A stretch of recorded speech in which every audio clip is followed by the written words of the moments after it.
Dadayo tayo kay Rayson ngayon. Dala tayong goldfish. Ayo, what's up mga lods? So paalis na tayo rito guys. Papunta tayo kay Rayson. Yun, papakita ko sa inyo yung mga alaga niya. Magaling din mag-breed yun at malakas magbenta. So forward na natin to guys. Ayan, pinorward ko na para mabilis. Ayan, so papakita ko sa inyo yung mga alaga na Rayson tsaka ano-ano yung mga available. So magaling din siya mag-breed, malakas din siya makabenta kasi magaganda yung nabibreed niya. So hindi siya nagpapa-interview, ayaw niya eh. Kaya yung mga isda na lang ang papakita ko sa inyo. So guys, so panoorin nyo muna yung kalsada, naka-forward naman yan. So shortcut ako dito sa likod Santa Maria, malapit na si Rayson sa akin guys. Yan, off-road dyan. Diyan din ako dumadaan papunta sa Bungan. Yan, ang bilis yan guys. So diretso lang tayo. Ayan, sige. So ayan, maraming dumadaan. Traffic, pero gagawa natin ang paraan yan. Overtake tayo. Ako yung nagmamaneho niyan guys. May tagahawak lang ng video.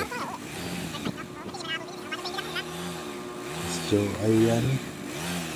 Ayan yung likod namin yan. Sa likod namin yan. Hindi na village.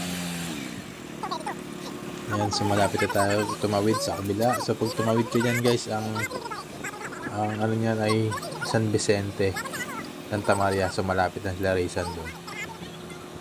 So ayan, nakita nyo ako, nagmamaneho ako.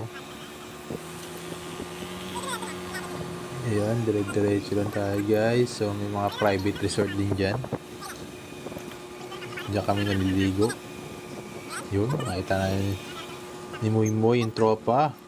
Tinatanong ko, nag-vlog na rin siya. Ayan. So may madadaanan tayong ilog. Ayan, parang nasa Ilocos na to. Yun. Forward lang yan guys, malapit na to. Konting tiis na lang mga lods. So ayan o. Maganda rin ang mga bahay dyan guys, may resort din dun. So ayan. Ayun, makikita ko na yung manukan sa kaliwa. Ayan, may manukan dyan, hindi na na-videohan. So unahan din natin to guys. So ayun na nga, palabas na tayo ng Santa Maria. So iputulin ko na to, pero malapit lang yun guys eh, kaya idire-diretso ko na lang to. Ayan, so ayan na nga, sa shortcut na tayo. Ayan na, ito na, nasa bahay na tayo na rin dyan, sa labas pa lang. Ayan, may mga tao sa labas, may mga rep, tab, bola. So ayan mga alaga niya, mamaya isa-isahin ko yan guys. Ayan, ayun, ang ganda sa likod. So hindi natin siya makikita, ayaw niya magpakita. Ayan, may flower horn. Ayan, ang dami niyang goldfish guys. So ayun pa oh. May mga kasali din siya sa mga grow out challenge guys. Ayun. So ito nga pala yung mga rancho. So anak ng Palingaw. Palingaw 6 yan. Ayan pa, meron pa siya sa loob, reserva. Ayan, ang dami. Ayun. Simple lang yung setup niya, tsaka konti lang din yung aquarium niya. Yung iba nasa labas, mga reptar. So ayun guys, so ayan mga sump niya, ganyan ang setup niya. 50 gallons yan guys, up and down. Ito naman 48 gallons. So dito muna tayo guys. So ito ay anak ng gok namin na Palingaw 6 Soranchu. Ayan guys, so bibigyan niya ako isa dyan, kaya pinapapili niya ako guys. Available pa yan, ewan ko lang kung gaano pa karami ngayon available. So mga selected na yan guys, may mga potential din dyan. Maganda yan mga rancho na yan guys, kasi yung maganda yung magulang. So yan, habang nag-video ako dyan, pumipili na ako ng akin. Ayan yung sump niya oh. Ganda, ang linis ang tank. Ayan, pumipili na ako dyan guys habang nag-video ako. Hindi lang halata, pero pumipili na ako dyan ng iuwi kong isda. May dala rin pala akong isda dyan guys, babae, para ma-breed na risan. Oranda naman yun, short tail. Mid tail pala. Yun, yung napili ko yun. Sa baba na yun guys, yung bronze na yun. So, yan ang gaganda, ang tataba. Saan na yung pili ko? Malakas magbenta yan eh. Ayun, nasa kaliwa.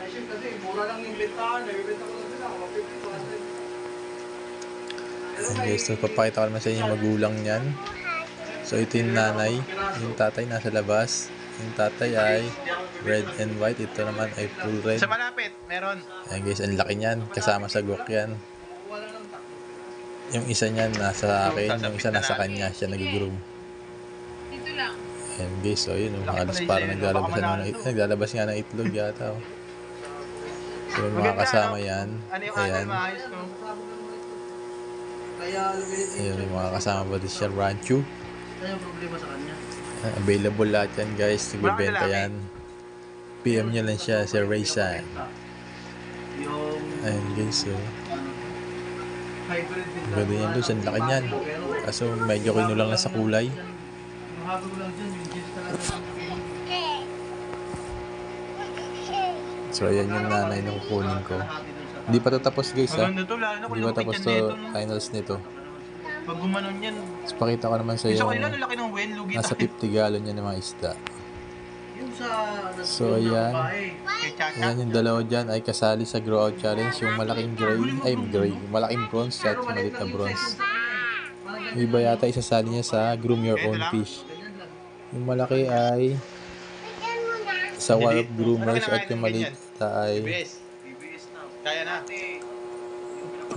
kay Pinky. Grow out challenge ayan. May mga kasama niya sa Ranchu. So pakita ko pa sa inyo iba niyang alaga. So meron pa siyang flower horn. Yan, flower horn. Diba? Mukhang KCC to. Ayan, may ulo na rin. Ayan, sponge filter lang. Sa baba naman yung mga anak ng danyos niya. Ayan. Nakikita nyo, ayan, nalilito.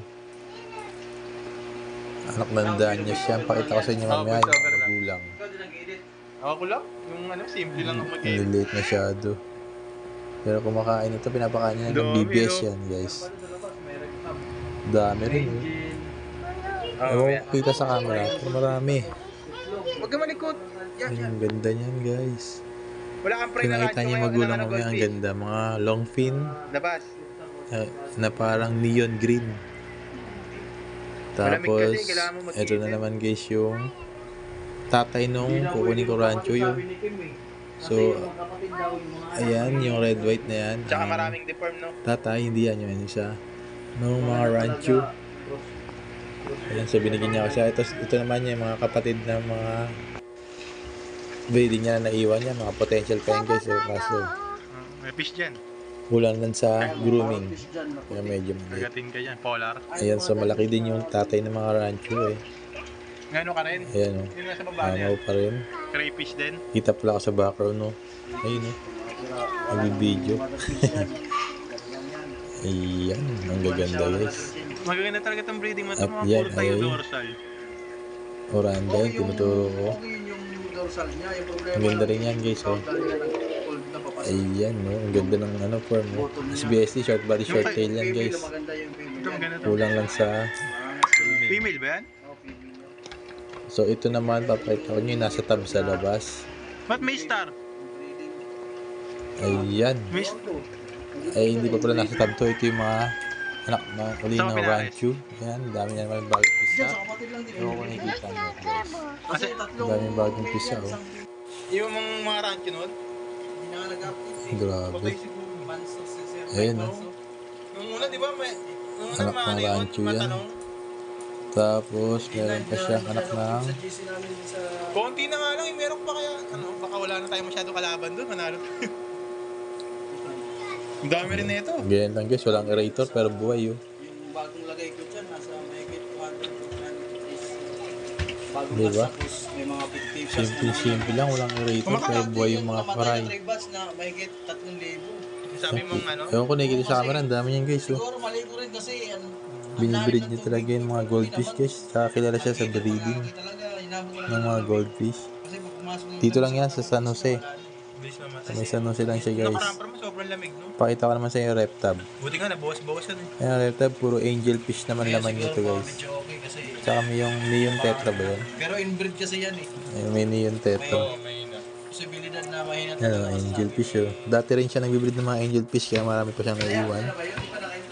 Yan, nagbibenta rin siya ng mga may mga high morphs din siya sa angel fish pero hindi na siya masyadong nag-angel eh. Kaso lit. More on goldfish na lang siya tsaka Pero kung mag-iitim yun, beta ata. baka manali yun. Tsaka yung kanina, yung tetra.